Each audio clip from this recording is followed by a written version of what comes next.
Hi YouTube, and this is JTrain997, and I'm back this time with my review of the Toys R Us exclusive G.I. Joe: The Pursuit of Cobra Spirit Iron Knife, the G.I. Joe Tracker. Now, of course, get a good look at this guy here in the packaging. Of course, you got your box art up there. In packaging, you can see he comes with his compound bow, his machete, his tomahawk, his gun, his quiver with what I believe are removable arrows, his base, and two snakes, I believe. They could be vines. I'm pretty sure they're snakes, though, just because they are fighting Cobra. Of course, onto the back of the box, you can see he comes from the Jungle Assault environment. And down here, Spirit Iron Knife's little file card says, Spirit Iron Knife is a wilderness tracker on the G.I. Joe team. He uses a combination of innate ability, skills learned from his Native American elders, and military training to find and follow signs in any environment. He uses his skills in the jungle to track the movements of Cobra troopers concealed in the dense tropical forests. So that being said, really glad to have this guy. Let's pull this bad boy out of the packaging. And here we have Spirit out of packaging. Now I've got him holding his bow and one of his detachable arrows. Now I've got the snakes laying on his base. They definitely are snakes, not vines. They have little eyes cut in the plastic. Very soft, bendable plastic. I gotta wonder why they would just throw these in the package. Like, it seems like, oh man, he needs more accessories. Let's throw these little snakes in. Not that I'm complaining about them being here. It just seems strange to me. Of course, his arrow, which is back here, as you can see on the back, it is his only arrow out of the quiver that is detachable, but you just simply pop it on and off right here. The entire quiver can come out.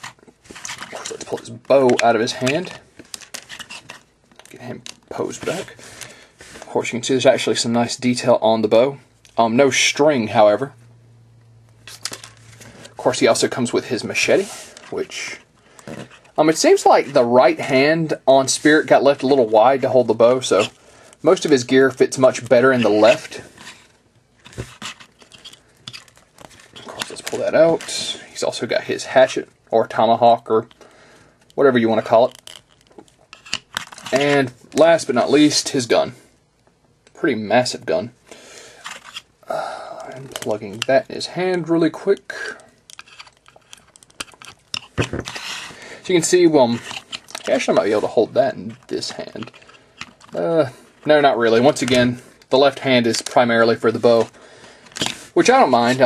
I'd much rather have it be made for holding the bow than not be able to have the bow stay well in his hands at all, because that is what I want him posed with personally.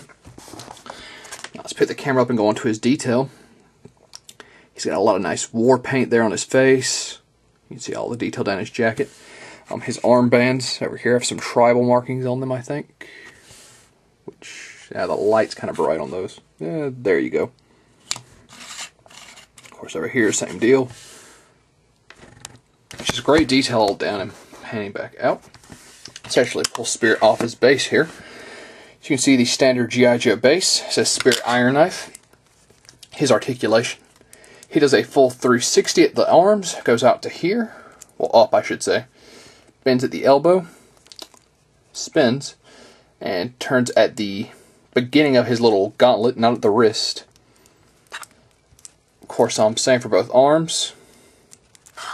Legs go forward, back, out, double joint at the knee, and have an ankle joint. So, very nice articulation on Spirit.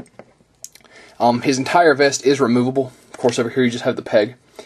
Handgun is not removable, however, it is simply molded into his vest. So Spirit's a great figure. It's been a while. We got one in the 25th anniversary line, and Rise of Cobra kind of ignored that Spirit existed, just like a lot of great G.I. Joe characters. But let's get him set back up. These are showing up at Toys R Us now. Toys R Us is charging you around $8, I think, per figure. A little more than some stores, but overall, I still think it's worth a pickup. Of course, he's going to look great on a shelf. I think they did a great job on the accessories. And even the snakes, if you lay them around their base, it does look kind of cool. So that being said, this is JTrain997. Spirit's a solid pickup in my book, and I'll see you soon, YouTube.